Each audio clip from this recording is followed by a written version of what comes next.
예배할 수 있도록 은혜를 가해주시니 감사합니다. 온 마음을 다하여 주님 앞에 나와 주님 앞에 예배드려 쓰소니 아버지 이 시간을 베풀어 주시옵소서. 저희들 오늘 이 집회를 통해 저희들 심령이 새롭게 하여 주시옵고 결박과 묶임이 풀어지며 아버지 닫혔던 하늘문이 열어지는 시간 될 수 있도록 아버지 역사하여 주시옵소서. 이 시간 주님의 시간입니다. 온전히 주의 성령께서 운행하여 주시고 이곳에 임재하여 주시옵소서. 만나 주시옵소서. 치료하여 주시옵소서. 이 자리에 불이 흘러 넘치는 재단 되게 해주시고 불이 많은 이 시간 될 수 있도록 아버지 역사하여 주시옵소서. 감사드리며 우리 주 예수 그리스도를 높여 기도리옵나이다. 아멘. 사도신경으로 신앙 고백드리겠습니다.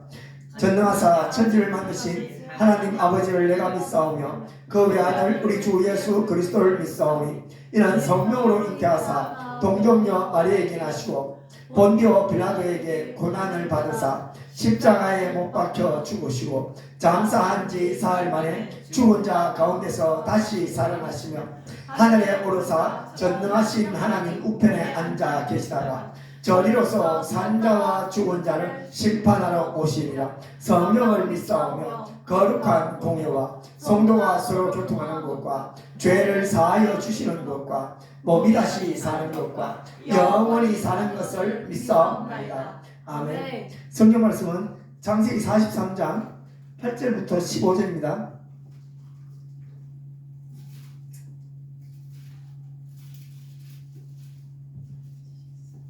창세기 43장 8절부터 15절 말씀입니다. 한 절씩 교독하시겠습니다. 제가 먼저 읽겠습니다. 유다가 그의 아버지 이스라엘에게 이르되 저 아이를 나와 함께 보내시면 우리가 곧 가리니 그리하면 우리와 아버지와 우리 어린 아이들이 다 살고 죽지 아니하리이다. 내가 그를 위하여 장가가 되오리니 아버지께서 내 손에서 그를 찾으소서. 내가 만일 그의 아버지께 데려다가 아버지 앞에 두지 아니하면 내가 영원히 죄를 지리이다. 우리가 지체하지 아니하였더라면 벌써 두 번 갔다가 왔으리이다. 그들의 아버지 이스라엘이 그들에게 이르되 그러할진대 이렇게 하라. 너희는 이 땅의 아름다운 소산을 그릇에 담아가지고 내려가서 그 사람에게 예물로 드리지니 곧 유황과 꿀조금과 향품과 모략과 유황나무와 열매의 감복주마니라. 너희 손에 갑절의 돈을 가지고 너희 자루 아기에 도로 넣어져 있던 그 돈을 다시 가지고 가라. 혹 잘못이 있을까 두렵도다. 내 아우도 데리고 떠나 다시 그 사람에게로 가라. 전능하신 하나님께서 그 사람 앞에서 너희에게 은혜를 베푸사 그 사람으로 너희 다른 형제와 베냐민을 돌려보내게 하시기를 원하노라. 내가 자식을 잃게 되면 이르리로다. 그 형제들이 예물을 마련하고 갑절의 돈을 자기들의 손에 가지고 베냐민을 데리고 애굽에 내려가서 요셉 앞에 서니라. 아멘. 예. 하나님의 섭리와 인도하라는 제목으로 다 함께 은혜 나누기를 원합니다. 그렇습니다. 우리가 인생을 살아가면 나름대로 각자가 추구하는 게 있죠. 계획입니다. 그러나 실제적으로 우리가 막상 인생을 살아갈 때 내가 원하지 않는 계획대로 살아가는 경우가 굉장히 많습니다. 그렇습니다. 우리가 생각하는 인생에 대한 계획이 있죠. 그리고 세상 사람들은 자기가 인생에 계획하면 많은 부분에 이룰 수 있습니다. 많은 부분에 이룰 수 있고 또 그렇고 또 이루지 못하는 부분도 있습니다. 또 그렇지만 우리 예수 믿는 사람은 예수를 믿고 나면 우리의 인생이 내가 주인이 아니라 하나님께서 주인됨을 분명히 알아야 됩니다. 성경 전체에 대한 얘기는 무슨 얘기냐면요, 하나님께서 그 사람들이 인생을 이끌어가는 얘기입니다. 아브라함, 이삭, 야곱 각자가 원하는 인생을 살지 못했어요. 그리고 하나님께서 다윗도 마찬가지요. 다윗이 왜 자기 인생을 살지 못했냐면 다윗은 어릴 때 태어나서 목동으로 태어나서 목동의 삶을 살기로 계획했죠. 그래서 아버지 밑에서 막내 아들로서 아버지가 주는 양을 잘 기르고 거기서 내가 한평생 계획은 목동의 삶을 생각했지만 하나님께서 개입하시고 말미암아 인생 전체가 다 바뀌어버렸습니다. 겪지 말아야 대한 수많은 일들을 겪음으로써 자기가 원치 않는, 자기가 전혀 생각지도 않은 왕에 대한 기름 부음을 두고 살아가게 됩니다. 그렇습니다. 우리가 하나님을 만나고 아주 극적으로 아름다운 삶을 살아가는 사람이 있는 반면에 하나님 주님을 만나고 인생을 거꾸로 꼬꾸라지는 사람이 있어요. 가룟유다 같은 경우는 예수님을 만남으로 말미암아 어떻게 안 만났으면 더 좋은 뻔하였죠. 그렇듯이 우리가 하나님께서 인생과 섭리 속에 우리 하나님께서 우리를 개입하시는데 우리는 어떤 자세로 살아가야 되고 지금 내가 내 인생을 어떻게 바라보아야 되는지를 봐야 됩니다. 우리가 인생을 살아갈 때 내가 원하는 대로 계획대로 간다고 하지만 내가 원하지 않은 수많은 일들이 일어납니다. 그런데 그 많은 일들이 좋은 일이 아니라 안 좋은 일이 엄청나게 많이 일어난다는 것입니다. 그것을 어떻게 보고 어떻게 풀 것인가 내가 관점이죠. 오늘 우리 성경에서 보면 사람의 인물 속 아브라함의 인생, 야곱의 인생, 이삭의 인생 있습니다. 아브라함의 인생에 대해서 꽤 길게 성경이 기록해 놓았습니다. 그리고 이삭에 대한 인생은 굉장히 짧습니다. 그런데 야곱의 인생은 꽤 많이 깁니다. 그리고 요셉의 인생도 꽤 많이 길고요. 성경에서 그만큼 창세기 1장부터 50장까지 그 많은 기간 동안 왜 많은 사람의 인생을 남달치 태어나서부터 죽는 그 순간까지 기록해 놓았을까요? 하나님께서 그것을 보고 하나님의 섭리, 하나님께서 그들의 인생을 어떻게 이끌어가고 또 당사자인 야곱은 거기 자기 인생을 어떻게 생각하는지를 한번 봐야 됩니다. 그렇습니다. 그렇듯이 우리도 내 인생을 성경의 인물을 보고 내 인생을 바라보는 초점, 관점, 시각을 바꿔보고 내가 그것을 해석하는 방법을 바꿔야 됩니다. 그렇습니다. 야곱의 인생을 잠시 살펴보면요, 야곱은 태중에서부터 쌍둥이로 안에서 잉태됩니다. 근데 이 두 아들이 잉태돼 싸울 때 하나님께서 말씀하시죠. 어린 자가 큰 자가 어린 자를 섬기라고 얘기합니다. 그러면 들었을 때 누가 알죠? 아버지와 엄마가 그 얘기를 듣습니다. 그리고 그 애가 두 명이 태어나게 돼요. 야곱과 에스가 태어납니다. 그래서 어머님은 야곱을 가지고 네가 장차 앞으로 장자가 될 거야 라는 것을 분명히 얘기합니다. 그러면 야곱을 꿈을 꾸겠죠. 엄마 진짜 그래? 어디서 그런 얘기 누가 했어? 아니야, 예전에 내가 태중에 너희들이 싸울 때 하나님께서 말씀하셨어. 누가? 야곱이 너가 장자가 된대. 그래서 야곱에게 뭘 심어줬다? 장자가 될 거를 끊임없이 심어줍니다. 장자가 될 거라고. 근데 에서는 그 얘기가 어떻게 보면 부모님께서 감추셨겠지요. 왜? 태어나면 장자니까. 그래서 자기는 장자의 명분을 받을 거라고 생각하고 장자의 명분에 대해서 별로 신경 쓰지 않습니다. 신경 쓰지 않는다는 게 뭐죠? 내 거니까 굳이 신경 쓸 필요 없잖아요. 내 거니까 내 건데 신경 쓸 필요가 뭐 있어요? 나는 장자가 태어났기 때문에 분명히 장자가 됩니다. 그렇게 될 것이고, 그래서 에서는 별로 그런 데 신경 쓰지 않습니다. 그러나 야곱은 동생이기 때문에 장자의 명분에서 신경 쓸 수밖에 없어요. 왜? 하나님에 대한 계시가 있었기 때문에. 그래서 어머님한테 얘기를 듣고 장자에 대한 명분에 대해서 생각을 많이 합니다. 그래서 하나님의 섭리 속에서 야곱은 무엇을 생각하냐? 내가 장자의 명분을 아버지도 아니까 형한테 인정만 받으면 받겠다라는 인정만 받으면 어떻게 돼요? 아버지가 아주 순조롭게 장자의 명분에 안수를 해줄 것이라고 생각을 했을 것입니다. 그리고 야곱은 장자의 명분을 형한테서 받아가지고 거기서 내가 장자로서 형은 비록 형으로 섬기고 내가 그 집의 장자로서의 삶을 편안하게 살아갈 거란 말하고 아버지의 유업을 받아서 살아갈 거라 이런 생각을 가졌겠죠. 하지만 야곱의 생각은 오판이었죠. 왜냐하면 야곱이 꿈꾸던 장자에 대한 삶과 장자의 명분을 가르치고 난 이 폭풍에 대해서는 어머니도 모르고 어머니 리브가도 모르고 야곱도 전혀 생각지 못한 일이랍니다. 어떤 일요? 장자의 명분을 가르치는 순간에 에스가 난리가 나죠. 에스가 날아가 사람을 죽일 듯이 미치듯이 따라다닙니다. 그래서 야곱은 전혀 자기가 생각하지 않는 내가 원하지 않는 길을 그때부터 걸어가야 됩니다. 그때 자기가 어디로 옵니까? 내가 살기 위해서 장자의 명분 때문에 내가 계획했던 계획이 아니라 완전히 다른 방향의 길이 인생이 펼쳐집니다. 거기서 어디로 가요? 도망갈 수밖에 없죠. 아주 비참한 세상으로 도망을 가게 됩니다.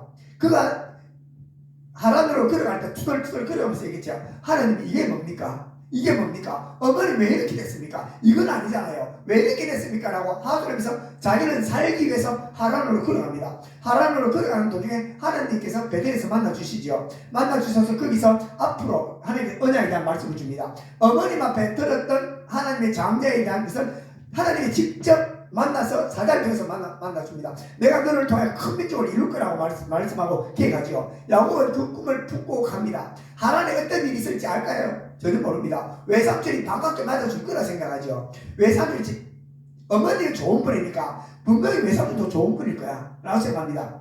어머니가 나한테 너무 나를 사랑해 주셨으니까 어때요? 가면 그 외삼촌도 좋은 분일 거야. 친척이니까 잘해줄 거야 나한테 라고 생각해서 하란으로 갑니다. 하란 도착해서 한 달 정도 시간이 있으니까 어때요? 이제 와서 보니까 그저 자기 또래 여자가 있습니다. 하나는 언니를 내하고 둘째 라헬이죠. 둘째 라헬을 볼 때 너무 예뻤어요. 보내고 가슴이 쿵쿵 뛰고 좋았습니다. 그래서 혼자 꿈을 꿉니다. 생각해서 외삼촌한테 얘기해서 내가 돈은 없으니까 뭘 열심히 일해서 내가 둘째 딸 레아 맞나? 라헬을 내가 만나서 결혼해야지. 그리고 여기서 결혼해서 내가 열심히 가정을 이루고 거기서 내가 내 소유를 얻어서 때가 되면 가정으로 돌아가야지. 이 계획을 세웁니다. 이건 야곱에 대한 순수한 계획이죠. 하지만 계획은 자기 계획대로잖아요. 그렇지 않죠? 내가 원하는 계획대로 전혀 원하지 않는 일이 발생합니다. 내가 한 달 열심히 일하고 해서 둘째 딸하고 결혼했는데 내가 아침에 눈을 떠보니까 언니가 내하고 되어 있더라는 것입니다. 그래서 외삼촌이 속였죠. 야곱이 생각지 않은 일들에 자꾸 전개가 됩니다. 그렇듯이 우리가 인생을 살아갈 때 내가 원하지 않는 일들이 많이 나타납니다. 왜 이런 일이 일어났을까요? 하나님의 그리는 그림하고요, 야곱이 그리는 그림이 다릅니다. 야곱이 그리는 그림은 무엇이냐면요, 나는 내가 소박하게 내 가정을 꾸리고 내가 장자로서 내 가정을 꾸려서 아기를 놓고 잘 키워서 또 내 손자 손녀들 보고 살아가기를 원하는 게 야곱에 대한 계획입니다. 꿈입니다. 하나님의 그림은 다른 데 있죠. 그래서 우리 예수 믿는 사람은 그림은요, 내가 지금 일어나는 내 인생의 그림에 대해서 계획대로 가지 않는 이유가 무엇이냐면요, 하나님의 그림을 보여주지 않아요. 하나님의 그림은 딱 한 장 보여주지요. 뭐라고요? 내가 너를 통해 큰 민족을 이룰 것이라고 말합니다. 큰 민족, 너를 통해서 왕들이 나온대. 이 하나님의 계획인데 구체적이지 않아요. 아주 희미하지요. 이렇게 막연히 주는 그림 속에서 하나님께서 그 그림을 만들어갑니다. 그러나 내가 그린 인생관하고 하나님께서 내한테 만든 인생관이 완전히 다릅니다. 그래서 어떻게 한다? 내가 원하지 않는 길로 걸어갑니다. 야곱은 그래서 어떻게 되죠? 내가 원하지 않게 불가항력적으로 내가 언니 레아와 동침을 했기 때문에 할 수 없이 결혼해야 됩니다. 그래서 아침에 일어나서 원망하는 무슨 소용이 있습니까? 그래서 삼촌 나발을 통해서 내가 본이 아니게 동생하고도 결혼하고 언니하고도 결혼함이 발생합니다. 그럼 둘이 결혼해서 살게 되죠. 그러나 내가 자기가 생각했던 게 무엇일까요? 둘이 있으면 사이좋게, 언니랑 둘이 사이 좋았으니까 얘네들도 나랑 결혼하면 사이좋겠지 라고 생각했지만, 언니와 동생의 질투심이 엄청나게 많잖아요. 서로 질투로 인하여 집구석이 열 시끄럽습니다. 남자 한 사람과 서로 뺏어가려고 그러고, 평상시 때는 뭐라도 결혼하고 나니까 사람이 여자가 둘이 돌변해서 서로 하고, 둘째 딸 레아가 성격이 좋을 줄 알았지만 막상 결혼을 해보니까 왜 애기보다 까칠하게 막 달라들고 틱틱거리는 그 뾰족한 마음을 볼 때는 어때요? 그가 사랑스러우지만 그것 때문에 야곱이 마음이 심히 많이 상합니다. 그래서 불가항력적으로 거기서 오랜 시간을 보내죠. 거기서 야곱이 생각한 건 뭐냐, 이제 결혼했으니까 내가 거기서 재산을 모아서 고향으로 돌아가야지 생각합니다. 그러나 내가 원하는 마음대로 되나요? 아니죠. 외삼촌, 우리 엄마랑 다릅니다. 우리 엄마는 그렇게 나한테 잘해주고 좋았지만 외삼촌은 보통 양한 사람이 아니었어요. 그 사람과 만나서 상대하려니까 내가 너무나 버거워요. 그 외삼촌이 늘 앉아갖고 자기를 속이고 자기들이 이익만 챙기고 자기를 머슴사듯이 하는데 하나님께서 개입해 주시죠. 하나님께서 개입해 주셔서 하나님께서 야곱의 재산을 축적하게 해주십니다. 이제 그가 하나님의 지시를 받고 이제 도망을 가게 됩니다. 도망가서 하나님께서 고향으로 돌아가는 길에 하나님께서 라반을 추격을 멈춰주시고 이제 갑니다. 야곱이 이제 돌아갈 때 생각을 뭐였을까요? 사람은 오랜 시간 지나면 어떻게 될까요? 사람이 마음이 바뀌죠. 어떻게 해요? 형도 마음이 바뀌었으니까 생각합니다. 야곱은 형님 20년 동안 시간이 지났으니까 형님 내가 장자의 명분을 내가 비록 빼앗았지만 내가 형님이니까 모셔줄 것이고 그냥 가서 형님도 자연스럽게 만나줄 거라 이렇게 생각하고 야곱은 그 길을 떠나갑니다. 그래서 어떻게 한다고요? 가기 전에 형님에 대한 마음을 알고 싶어서 가서 야곱이 먼저 자기의 밑에 있는 종들을 보내게 되죠. 그런데 종들이 하는 결과는 자기가 생각하는 결과하고 상반된 결과를 가져옵니다. 형이 와서 그냥 와서 야곱 만나 고생 많았다 그래 와가지고 이제 말했으니까 그냥 다시 사이좋게 지내자 라고 그렇게 하기를 원하고, 야곱은 형님 내가 재산도 있으니까 형님 재산 다 가지세요, 저는 관심 없습니다 라고 얘기를 하기를 원했지만 야곱의 생각은 야곱이 그렇게 생각했지만 오는 결과는 어떻게 오죠? 그에 대한 올겨는요, 결과는 에서가 400명을 거느리고 군사를 거느리고 온다는 얘기를 때 가슴이 천지만배 떨어집니다. 그 얘기를 듣고 야곱은 가슴이 무너져 내리죠. 그 무너져 내림을 오고 하고 이제 유일하게 살 수 있는 길은 뭐예요? 기도해야 되죠. 세상에 살아가는 수많은 사람들은요, 고난이 오면 기도 안 해도 돼요. 왜? 그 사람들은 기도 안 해도 자기가 원하는 거 잘해요. 특별한 문제 없어. 예수 믿는 사람들은 기도해야 돼요. 예수 믿지 않는 사람은요, 사고 싶으면 샀는데 그리고 만나고 싶으면 만나면 돼. 또 우리가 문제 생기면요, 기도 안 해도 문제 해결돼요. 세상 사람 참 신기해. 잘 살아. 그런데 예수 믿는 사람은 뭐 하나 살려고 하면 기도해야 돼. 또 직장 취직하는 것도 예수 안 믿는 사람은 취직 잘 돼도 되는데 예수 믿는 사람은 공부 그만큼 돼도 취직도 안 돼. 꼭 기도해야 돼. 하나님 이게 뭡니까? 왜 그렇습니까? 예수 믿는 사람은 그렇게 자기가 잘 살아가는데 예수 믿는 사람은 일이 생길 때마다 기도해야지 억지로 무릎이 닳도록 목이 쉬도록 부르짖고 기도해야 응답받고 아버지 왜 이랬습니까? 라는 게 있죠. 야곱이 그랬을 것입니다. 야곱은 자기가 갈 때 형 만나는 게 왜 있습니까? 다른 사람은 갔을 때 용서되고 왔을 때 와가고 형들을 뇌물 주고 물건 주면 다 풀리는데 형이 물건을 줘도 꿈쩍도 안 하고 그만한 재산을 줘도 꿈쩍도 안 하고 우리 형님 왜 이랬습니까? 야곱에 대한 반문이 있죠. 그렇습니다. 야곱이 그날 밤에 밤새도록 기도합니다. 하나님께서 만나주시죠. 이름을 바꿔주시죠. 우리 예수 믿는 사람은 왜 기도했냐고요? 이유는 합니다. 세상 사람들은 하나님을 알 필요가 없어요. 왜? 하나님의 자신을 계시해 주지 않으셨어요. 그래가 그들은 하나님께서 만나주지 않습니다. 만나주지 않는다는 게 뭐죠? 너는 나한테 올 필요가 없다는 것입니다. 너 얘기하지 마. 듣지 않겠다는 것입니다. 그러나 예수 믿는 사람은 뭐냐고요? 하나님께서 너는 나의 자녀고 백성이기 때문에 너는 나한테 이야기해야 돼. 내가 너와 교제하고 싶어. 그게 뭐죠? 하나님께서 우리 예수 믿는 사람 그냥 교제하면 안 옵니다. 하나님께서 꼭 예수 믿는 사람은 문제를 줘야 기도해요. 그래서 하나님께서 우리의 문제를 주고 항상 콜링을 하게 되죠. 그래서 예수 믿는 사람은 기도를 통해서 뭘 한다고요? 하나님의 자신이 어떤 분인지를 가르쳐 주기를 원해요. 하나님께서 예수 안 믿는 사람은 하나님의 자신을 예수 믿지 않는 사람은 계시하지 않으셔요. 자신을 드러내지 않으셔요. 어떤 분인지 보여주지 않습니다.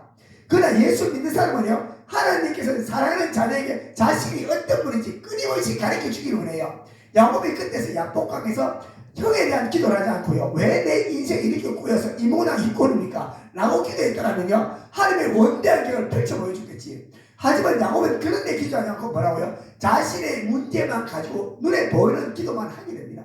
그래서 야곱은 하나님의 큰 그림을 알 수가 없어요. 야곱이 하나님의 큰 그림을 그렸더라면 알겠죠. 다윗은 어떻습니까? 다윗은 하나님 앞에 나와서 13년 동안 하나님 앞에 끌려다니면서 무엇을 물었죠? 하나님에 대한 원대한 그림을 묻습니다. 원대한 그림이 뭐죠?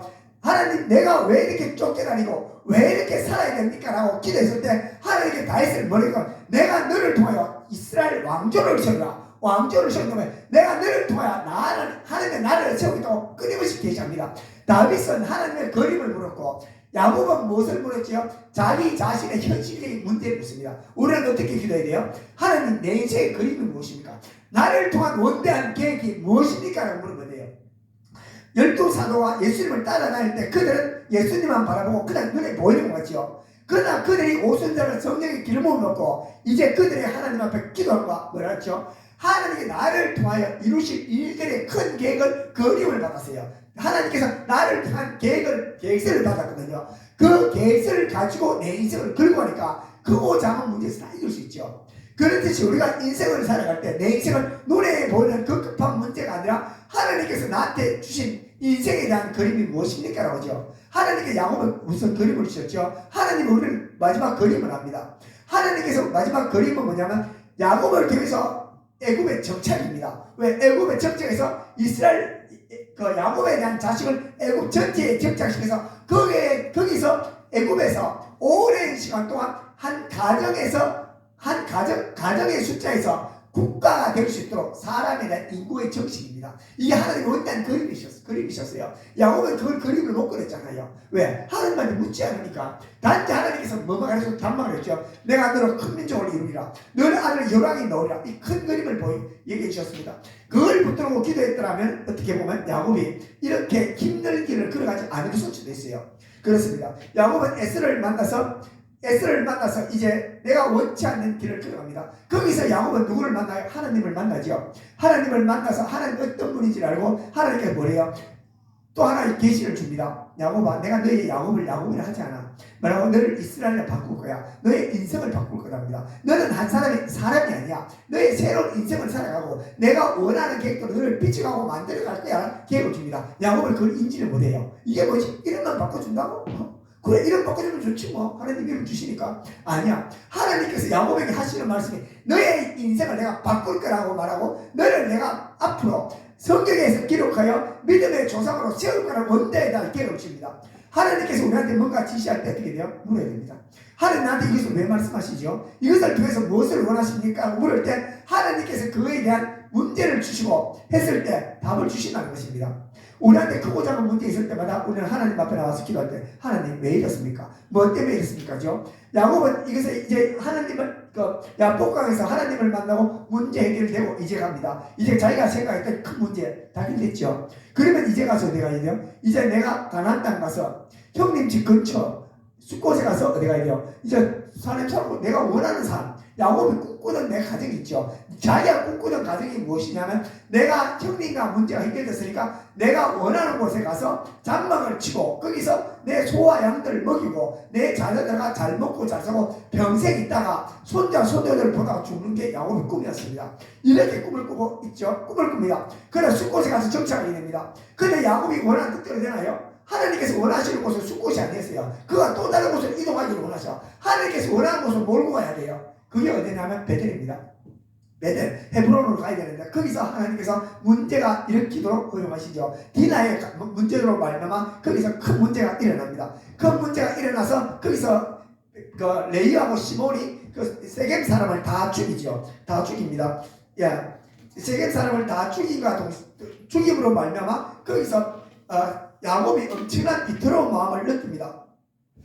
그래서 야곱이 이제 고백하는 내용이 무엇이냐면 34장 30절에 야곱이 시몬과 레이에게 이르되 너희가 내게 화를 끼쳐 나로 하여금 이 땅의 주민고 가나안 족속과 브리스 족속에게 악취를 내게 하였도다. 나는 수가 적은 자 그들이 모여 나를 쳐 나를 죽이리니 그러면 나와 내 집이 멸망하리라 하는 엄청난 두려움을 느낍니다. 자기는 여기서 멸망하지 않고 그 세겜 족속과 잘 살기를 원했는데 저는 레이와 시몬으로 말미암아 이게 집이 망하게 돼서 어떻게 도망갈 수밖에 없지. 여기서 위기를 느끼고 있을 때 하나님께서 계획하시죠. 하나님 계획대로 가야 되니까 어디로? 내가 얻지 않은 것 거기서 베델로 올라오는 얘기합니다. 그래서 야곱은 모든 걸 끌고 베델로 올라가죠. 베델로 올라가서 주님 앞에 갔습니다. 하나님 살려주세요. 예배드립니다. 하나님 예배드리라 그러니까요. 문제가 생기니까 주님 앞에 예배드리니까 다시 한번 갑니다. 너 집 안 망해. 걱정하지 마. 내가 지켜줄게. 너를 통하여 큰 민족을 이루고 나라를 이룰 거야. 걱정하지 마 야곱아. 나는 내 계획대로 가. 네 계획은 이렇지만 네 계획은 영자 너 가정이 잘 먹고 잘 사는 거지만 내 계획은 아니야. 내 계획은 딴 데 있어.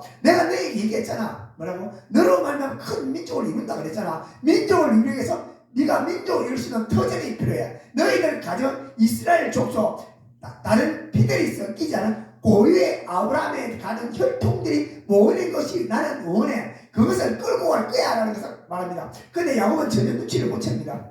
그렇죠? 거기서 있습니다. 그러고 있으면서 거기서 내려와서 어디로 가냐면 이제 거기서 정착을 하게 되죠. 정착에서 가장 안전하게 갑니다. 거기서 있으면서 이제 라헬이 죽게 되죠. 라헬이 죽습니다. 라헬이 죽고 난 다음에 거기서 야곱이 마음의 심정이 많이 상합니다. 그래서 그 스라에 베냐민과 요셉이 있죠. 그래서 마음을 야곱은 어디다 주냐면 요셉에게 마음을 많이 줍니다. 내가 사랑하는 아들. 그리고 이제 이 가정을 꾸리고 잘 살아야지. 여기 있는 애들 가지고 잘 살아야지. 사람이 죽고 사는 문제는 내가 어떻게 할 수도 없으니까 이제 라헬이 죽고 거기서 이제 요셉과 오랜 시간 동안 삽니다. 요셉과 사는 약 17년 정도 살게 되죠. 거기서 가장 야곱이 안정기의 삶을 삽니다. 왜냐하면 야곱이 이제 죽었지만 마음을 요셉에다 두고 자기도 늙어가니까 여기서 여생을 마무리하려고 있습니다. 그때 야곱이 대충 나이가 어느 정도 되냐면 야곱이 애굽에 갈 때가 130이니까 그죠? 한 113살 정도 됐겠네요. 113살 정도 됐습니다. 빼면은요. 그래 가장 안정기의 이상은 10몇 년의 시간에 안정기를 보냅니다. 그러나 야곱이 원치 않는 인생이죠. 어떤 일이 생기냐면 하나님께서 야곱을 요셉이 형들의 질투로 말미암아 애굽에 팔려가죠. 애굽에 팔려갑니다. 애굽에 팔려가는데 야곱은 전혀 그걸 인지하지 못합니다. 요셉이 형들의 거짓말을 해요. 요셉이 동물에 찢겨 죽었음을 알고 있습니다. 그래서 야곱이 굉장히 슬퍼하죠. 슬퍼하면서 애통하면서 그곳에서 오랜 시간 애통하면서 마음 아파했습니다. 이제 남은 어떠세요? 내 가정이나 잘 꾸려서 여기서 베냐민 하나 데리고 살아야지. 야곱이 또 생각하고 있습니다. 하나님 그래도 내가 내 자녀 중에서 11명 있으니까 이 아들을 통하여 하나님께서 큰 민족을 이루시겠지요 라고 하면서 야곱은 거기서 안정된 삶을 오랫동안 살아갑니다. 거기서 안정된 삶을 살아갈 때 또 야곱한테 원치 않는 일이 무슨 일이 발생하냐면 기근이 오죠. 생각지 않은 자연적인 기근이 옵니다. 이 기근이 오는데 이 가나안 땅 전체의 기근이 오고 애굽 전체의 기근이 와서 이제 먹을 게 없습니다. 그러면 어떻게 돼요? 사람은 본능적으로 살기 위해서 내 가정을 지키기 위해서 당연히 공물을 사러 가야 됩니다. 그래서 형들이 그 10명의 아들을 애굽으로 보냅니다. 야곱이 애들이 10명을 애굽으로 보낼 때 앞으로 일어날 집안에 폭포 같은 일이 일어날지 야곱은 상상도 못하죠. 그리고 자연스럽게 10명의 형들이 어디로 간다? 이제 애굽에 들어갑니다. 애굽에 들어가서 거기서 양식을 사러 가게 되죠. 양식을 사러 가는데 거기서 요셉이 형들을 기다리고 있습니다. 왜냐하면 요셉은 알았어요.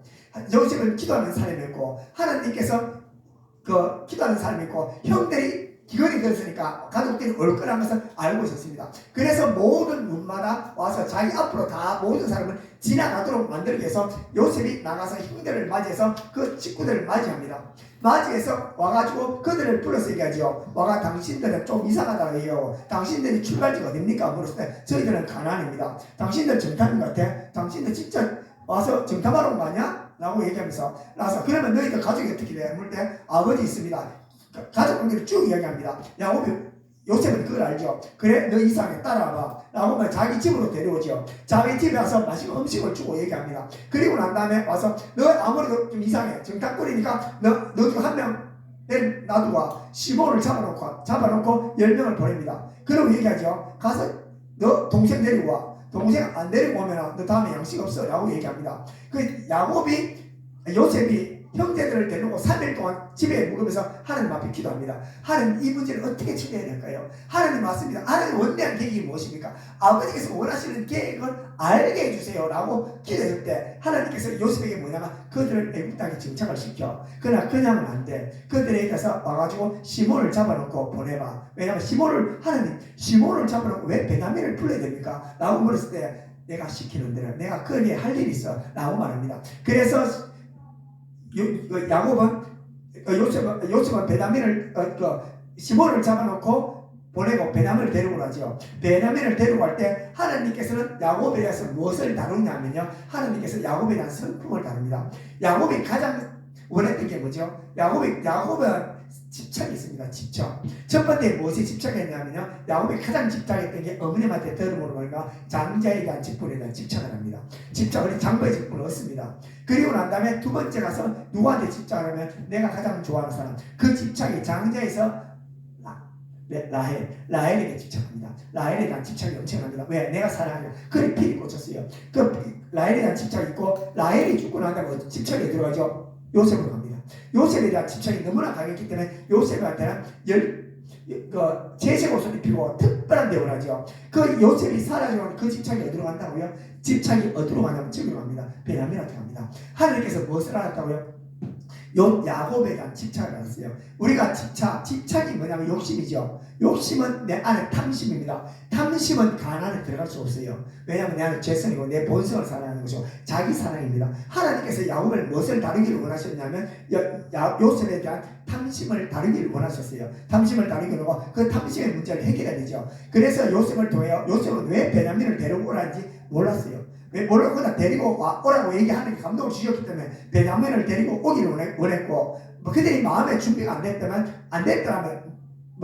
할 수 있겠지만 하나님께서 베냐민을 데리고 오라는 감동을 주셨기 때문에 베냐민을 합니다. 근데 야곱이 이 얘기를 형제 아들한테 들었을 때 야곱은 완전히 날벼락이죠. 자기가 생각했던 방법이 아니었어요. 자기는 생각했던 것이 공부를 사가지고 와서 먹고 못하고 다음에 또 살아가면 돼, 이렇게 생각했지만 이런 일이 발생할 그런 상상도 못했죠. 하나님의 원대한 계획 속에 가는 것입니다. 내가 일어난 수많은 일들, 내가 원치 않은 일들이 내가 원하는 그림이 아니라 하나님의 그림과 계획서가요. 하나님의 그림이 뭐죠? 우리에 대한 천국에 대한 입성입니다. 하나님의 나라 입성입니다. 천국에. 두 번째 뭐죠? 우리 하나님께서 나한테 그리는 그림이 무엇이냐면요, 내 안에 하나님의 나라의 도래, 하나님의 나라의 확장입니다. 하나님께서 나한테 원하시는 그림은요, 내 안에 예수님께서 계시고 성령님께서 계십니다. 그 하나님의 성령과 임하심이 임재가 넓어지기를 원하고 하나님의 나라를 많이 경험하는, 천국을 경험하는 게 하나님의 원대한 계획입니다. 그래서 우리는 그런 걸 원하지 않죠. 우리의 그림은 무엇이요? 육신의 기쁨과 즐거움이 있습니다. 우리의 육신의 즐거움, 기쁨, 잘 먹고 잘 살고 누리고 행복하게 사는 게 우리에 대한 그림이고, 하나님에 대한 그림이 아니라 육신에 대한 기쁨이 아니라 뭐죠? 하나님의 영혼에 대한 기쁨, 내면에 대한 기쁨, 하나님으로 인한 기쁨, 하나님의 성령으로 인한 기쁨, 이것을 주길 원하시는 게 하나님의 원한 기쁨입니다. 그래서 야곱이 그리는 자기의 육신에 대한 기쁨과 하나님의 주시는 영원한 기쁨이 소유가 다르다는 것입니다. 그래서 베냐민을 데려올 때 야곱이 못 내놓습니다. 본문에서는요. 그래 본문에 야곱이 얘기하죠. 본문에서 보면